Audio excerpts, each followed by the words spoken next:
Hello YouTube, Tai Chi Twins here. I'm Jeremy Rorty. And I'm Joshua Rorty. Welcome to another episode in our joint locking series. Today, we're going to attack the ankle joint. A lot of people are walking around there in the world with ankle problems. It's a very common thing to be able to twist your ankle. So it's very valuable to know how to take advantage of that, because if you can break somebody's ankle, it's going to make it a lot easier for you to get away.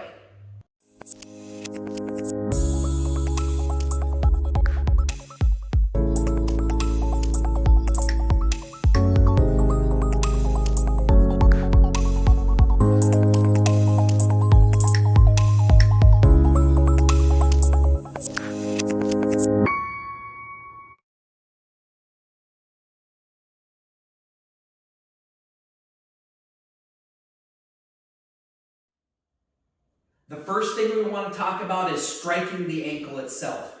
Number one thing is that ankle bone on either side of the leg kind of sticks out a little bit. And if you've ever bumped your ankle on something, it's very sensitive. It hurts a lot. Besides that, most of his body weight rests on that ankle. So if I can actually break that ankle, it's going to make it easier for me to get away if I'm in self-defense mode.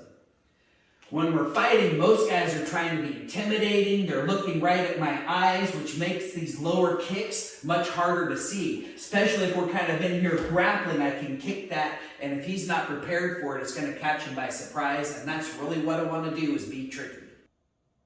One of the things I want to be thinking about before I strike that ankle is, am I barefoot or am I wearing shoes? If I'm barefoot, I'm going to have to pull my toes back because I'm going to be kicking his ankle with the ball of my foot. If I'm wearing shoes, I'm going to take the toe of that shoe, I'm going to drive it right into his ankle. And even if I miss that and I hit him in the shin or in the calf muscle, just driving the toe of that shoe into that part of the body is going to be a big distraction and cause a lot of pain. What we'll notice about the flexibility of the foot is that there's so far I can extend the toes, and so far my toes will flex back. That's the limit of that motion. From here, you'll see my ankle will only turn so far to the inside or so far to the outside. This is very limited movement. Also, you'll see there's only so far my ankle will turn to the inside or the outside in that direction. Let's take a closer look at the ankle joint. The ankle is designed to be strong when flexing forward or backwards, but becomes vulnerable if twisted to the side. By placing a fulcrum under the ankle and applying pressure to the top of the foot, you can cause hyperextension. By isolating the ankle and twisting the foot, you can dislocate the joint through torsion. Besides striking the ankle itself, I can also attack the ankle joint with a stomp. And this is incredibly effective. If he's throwing a punch at me, I'm moving off the center line. Here's his ankle. I can take this, instead of a strike, I'm hitting above his ankle and pushing to the floor right on the inside. And I can do that from the outside of the ankle, or I can do that from the inside of the ankle. Either way, I'm stepping down to the floor. Now let's talk about locking up the ankle. So in this case, we're going to go from the position of he's laying down and I'm standing up.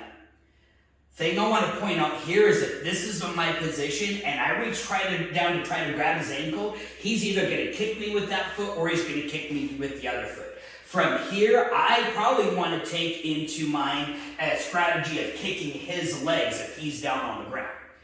But there is a chance where I might be trying to move in and he reaches up to kick me, and that's my opportunity to grab a hold of the leg. If you look back at our hip lock and our knee lock videos, there's numerous takedowns that could get him to this point. If I caught this from catching a kick, odds are I've got his leg underneath my armpit. But as he went down, there might have been a lot of force and it came out and I caught it this way. So in this case, I'm going to point out, if you're locking up this ankle, this leg is very dangerous. So once I've caught it, the first thing I'm going to want to do is get his knee pressed down to the ground. Now, depending on his flexibility, I might already have a lock on his hip right here. But from there, I'm going to take this hand and anchor right around his ankle. Then it's going to reach over and grab a hold of my own wrist for a figure four. I pull it in tight to my chest, and then I just turn my body until I get the tap or I hear the snap. Let's take a look at the other side because this next ankle lock is going to be better from this angle. So here's how I caught it from underneath my armpit when I caught a roundhouse kick. What I really want to do is take my forearm and get it as much close to his Achilles tendon as possible. I've got two options. I can either grab a hold of my own shirt, which t-shirt is going to stretch. You're probably not going to be able to get a lot of pressure off of that. If you've got a jacket or a judo gi, that's going to work fine. If you've got a t-shirt or a tank top though, I like to think about teacup and saucer. So I've got his leg, I've got this saucer, and I'm pulling both up. I'm pushing my hips forward. Now again, I'm not pushing this knee down. He could easily kick me in the groin from that position. So just like before, I want to isolate that knee, teacup and saucer, there's block. It's very painful. Two things, A, I'm separating the joint. B, I'm getting the pressure point that's on the Achilles tendon, which is extremely painful. Another option is maybe I'm going for this ankle lock, but he gets his knee straight and he pushes it back there. I can't lock the ankle anymore. But look at his heel.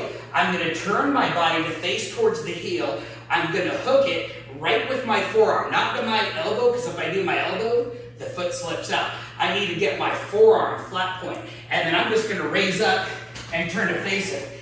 If I'm not stepping on this knee, he could roll over to his stomach, and then I'm just stepping in for a Boston Crab. We can find these same ankle locks from a grappling position, especially if he also likes leg locks. We're going to be battling for some legs right here. So my ankle lock, as I'm coming underneath his leg and around the side, I can grab my own shirt. Again, it's a little bit stretchy, so if I had a jacket, that would be better. Or I can make my fist and my teacup, and I'm going to sit back and I'm going to lock that ankle. If he's extending his foot backward, I might have to get this on the inside and push myself away to get that. Or I would just simply come around. I'm going to turn toward his ankle, get my forearm underneath his heel, and then I'm going to start turning my body that way. You can see I didn't have to go very far before he started tapping. Let's say I'm going for this heel hook, and he manages to turn out of it. I'm going to, again, with this arm, going to secure it to my chest. I grab my forearm, grab the top of his foot, and now when I push on the top of his foot, I have the same straight ankle lock that I had that was underneath my armpit. If I was fighting for this ankle lock and I couldn't quite get it and he pops out, I'm just coming right around and securing the top of his ankle into my chest. From here, I grab my own forearm, hand grabs his pinky toe, and I'm going to rotate my whole body that way, and that's going to create that toe hold lock. Thanks for watching our video. If you enjoyed it, like it, and make sure to share that with a friend. Click the subscribe button and then hit that notification bell so you can catch our next exciting video.